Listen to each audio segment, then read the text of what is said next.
I have this primal desire in me to chart new land, but in a world more globalized than ever and centuries past the age of exploration, this is a difficult feeling to fulfill. Today though, Keyna and I are starting a trip that has some serious potential. For the next month or so, we are going to be overlanding across Central Asia, the Stan countries. It feels surreal to be here. This was the route traversed by legendary travelers like Marco Polo who documented his journey here. I figured that I'll do the same, but instead of writing a book that essentially changed the world, I'm just gonna make a travel film.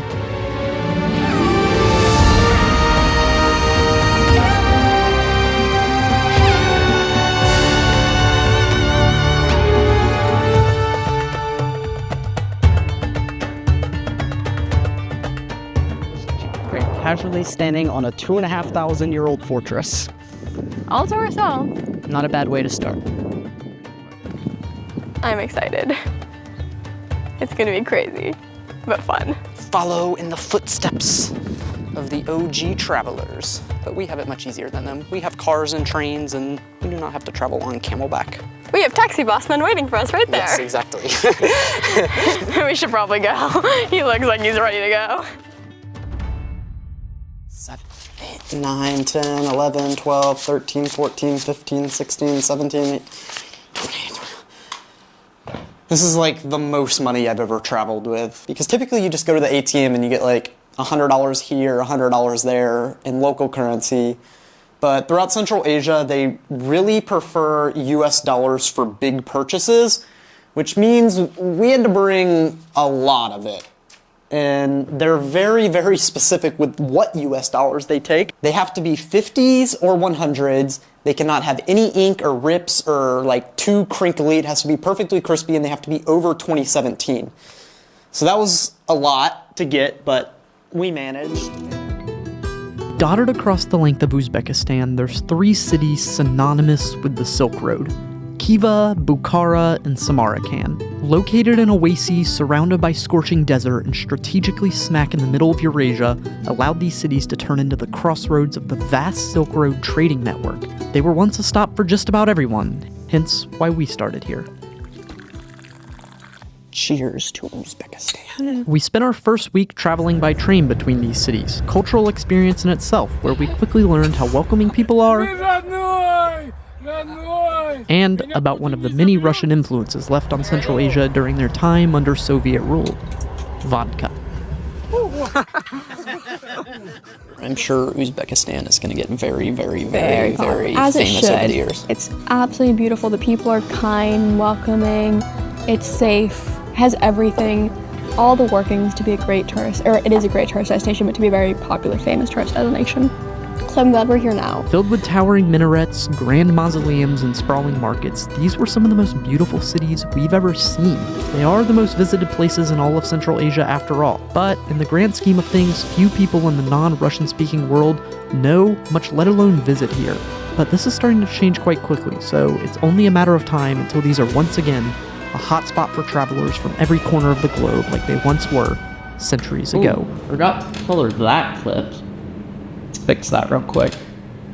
This part of the video is sponsored by Artlist. You know Artlist, the one-stop shop for all video creators to get their creative assets, music, sound effects, templates. They play a huge role in all of my videos, including this new film of mine from Central Asia. But they have something new now: LUTs, which is super exciting because LUTs are of course a huge help in coloring your videos in a way to achieve the particular look and feel that you're going for, and now having them available on Artlist makes doing so that much easier. They have over 300 premium LUTs that were created by expert colorists. They're top notch, and you can find exactly which one you're looking for because you can search by style, tone, contrast, saturation, and temperature. And then from there, you can pick which sample footage most closely resembles your footage and use this super intuitive slider to see before and afters. Download whichever ones you want, and they'll work on all major editing platforms. Like, look at that. They're so good. You can click the link in the description to get 2 free months of Artlist. Now back to Uzbekistan. And now to speak of Samarkand, a very large and splendid city. I agree with you, Marco Polo, but what's even more large and splendid is this massive hotel suite we got upgraded to. And we are stoked because These are our last nights of modern luxuries before things get quite rustic for the next 17 days, so we're gonna enjoy it. Woo! The shower is the best part, though. Ready? Lights! But that's not all. It's a steam room, too! And a jacuzzi. And lastly...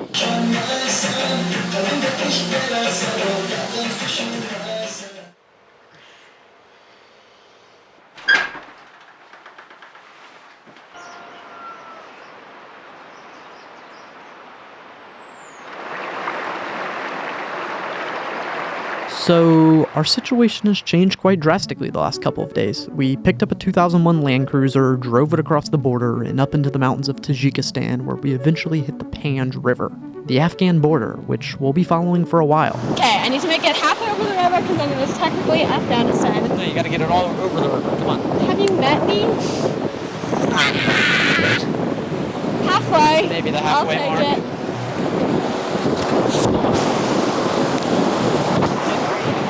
That one went proper.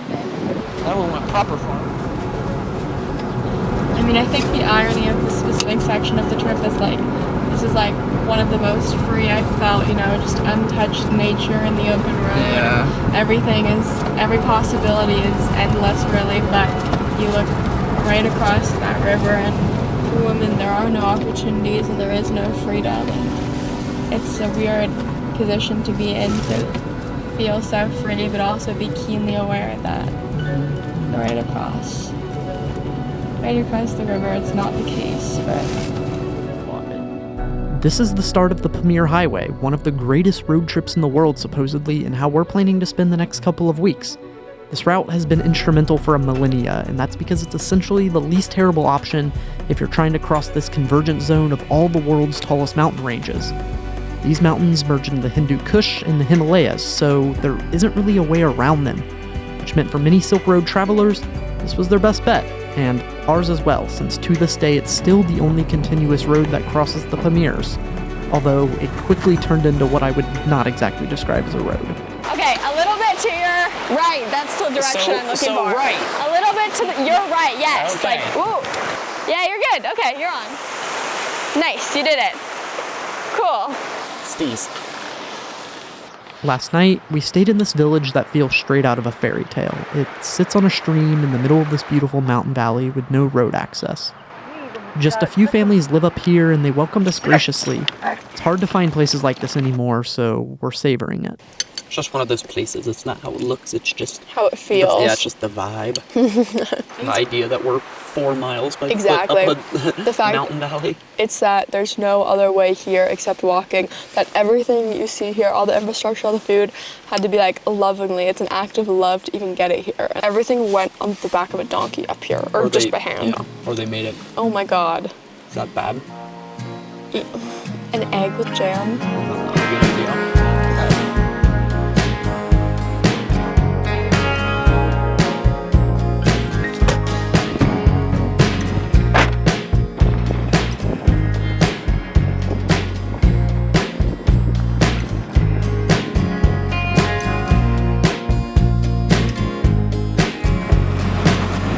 Oh my god. What the? you did it. Insanity. Our days were slow moving, the road was rough, narrow, and military checkpoints and construction roadblocks were frequent. We were making progress, but only at a rate of about 125 miles a day. Do you want the steak chips? They're kind of good. I like them. Tastes better than the meat we had last night.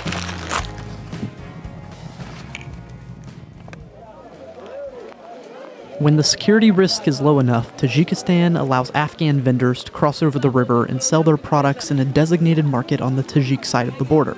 And we lucked out. We happened to be in the right village on a day this border market happened. It's a super unique experience that we savored because as US passport holders, it's probably the closest thing we'll get to visiting Afghanistan for a very long time.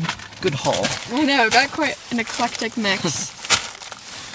Your hat is pretty cool. Try it on, I haven't seen it yet. I'm stoked on the hat. I know.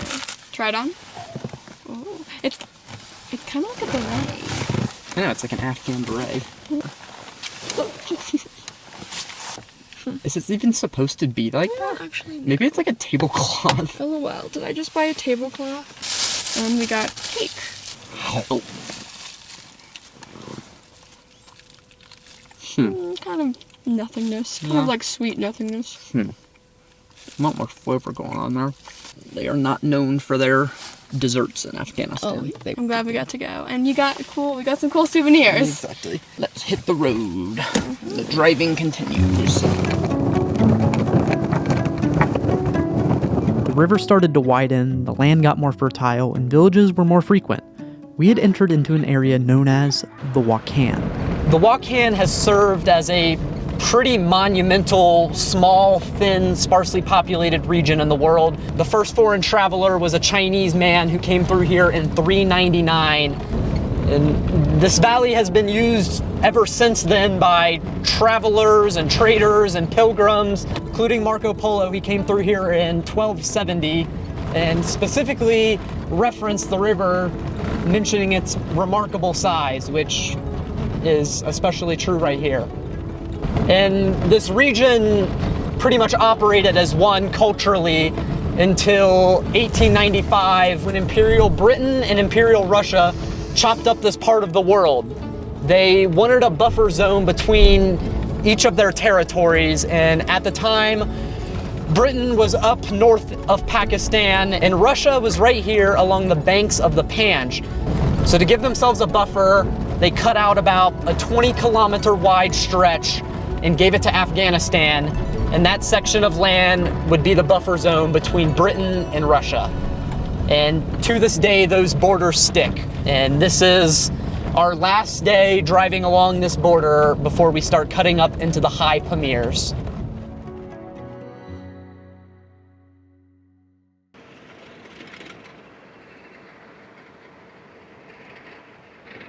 When the traveler leaves this place, he goes through mountains all the time, climbing so high that this is said to be the highest place in the world.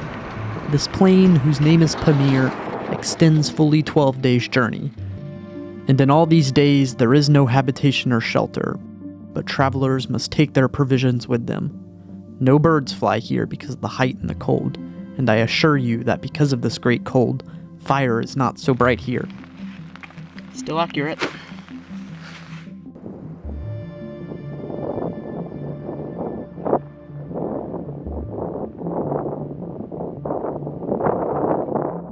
Are you sure that thing's safe to climb? It looks pretty old. I think it's fine. It's moving. It's literally moving. Look at it. Do you really need to go up that? I don't think you do. No. The Soviets built this observatory here because the high elevation, coldness, dryness, and desolate surroundings make the High Pamirs perfect for astronomy. All the same reasons why this area remains nearly just as Marco Polo described 750 years ago. Any and all forms of life simply struggle to exist in this brutal tundra. I guess water, first and foremost. Yeah. So when we found this little guy stranded out here all alone with an injured leg, we knew he had no chance if we didn't intervene. Yeah, I think he was just a sheepdog baby. Got injured or something and left Yeah, behind. and they just don't, like, I mean, fair enough. They just don't have the resources. How is he still alive? I guess when it rained. Oh, I guess he's coming with us. So we took him with us and fittingly named him Pamir.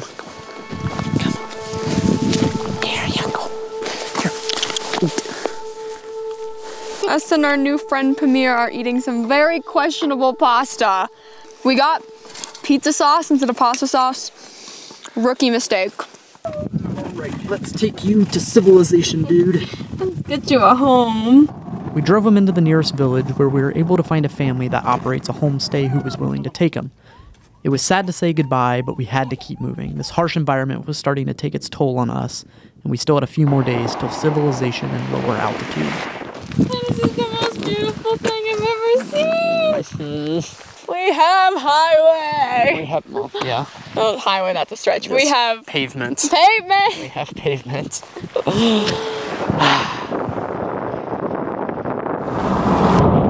Whoa, fucking hell. Well, it was bound to happen. But We got it fixed. And we're back on the road. Tomorrow we go to Kyrgyzstan.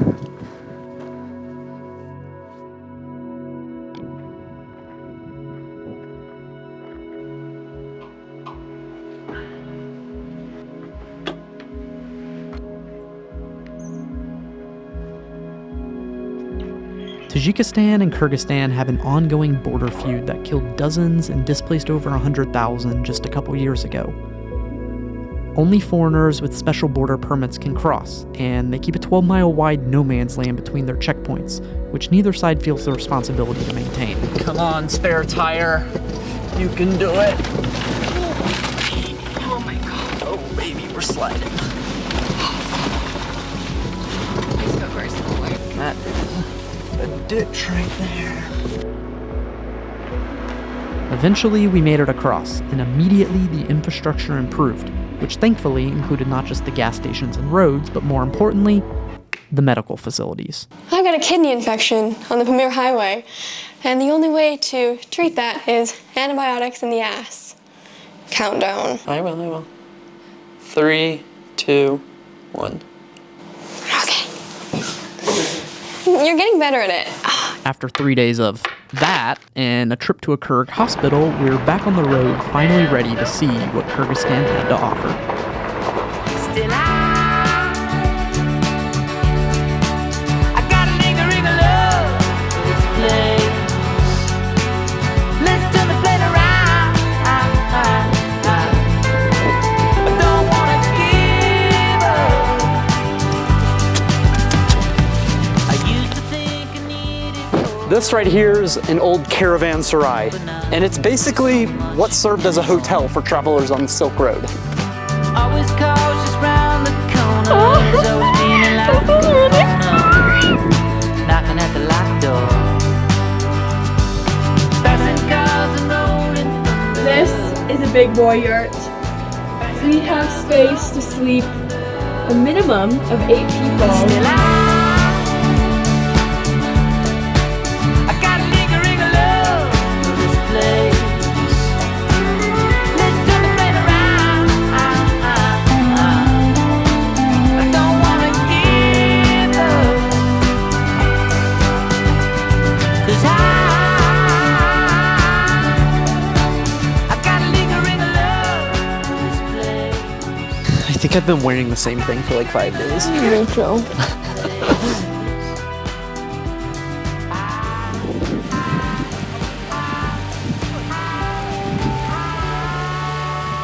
Oh my gosh. 3, 2, 1.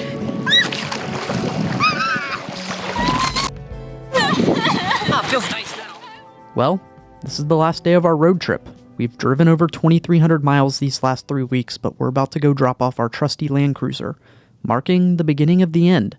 After today, all we have left is one more border crossing and a 21-hour train across the Kazakh steppe, where our Central Asia journey will end in a few days. This has been the trip of a lifetime and one I'll be talking about for the rest of my life. Ready to say goodbye to something? I had a lot of memories in it. It's sad, actually. Uzbekistan, all through Tajikistan, and then basically all the way Through Kyrgyzstan. Yeah, this thing has served us well. I will miss you, Lenny. Goodbye, Lenny. Why did you name it Lenny? Where did that come from? My mind. Okay. It spoke to me, and he said, my name is Lenny. And I said, I shall call you Lenny. Here, would you like me to write a soliloquy for Lenny? No. I'm going to write a soliloquy. No, I'm writing. No. Oh Lenny, how I love your tan walls.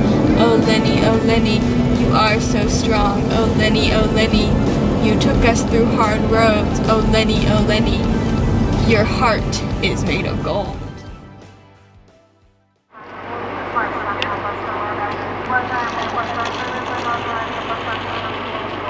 Public transport.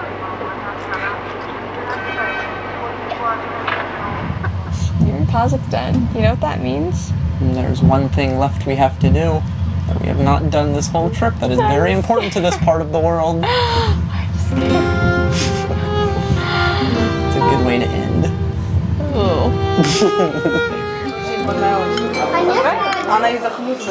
Smells like beef. It's really good, I swear. We have held out for 5 weeks. For the horse. Are you? Ready? It's just meat. It's just meat. Exactly, it's fine. Yeah, it's good. It tastes like beef. Wow, cheers, baby. We're eating horse in Kazakhstan. What a journey. What a journey. And with that very important matter finally handled, it was time to head home.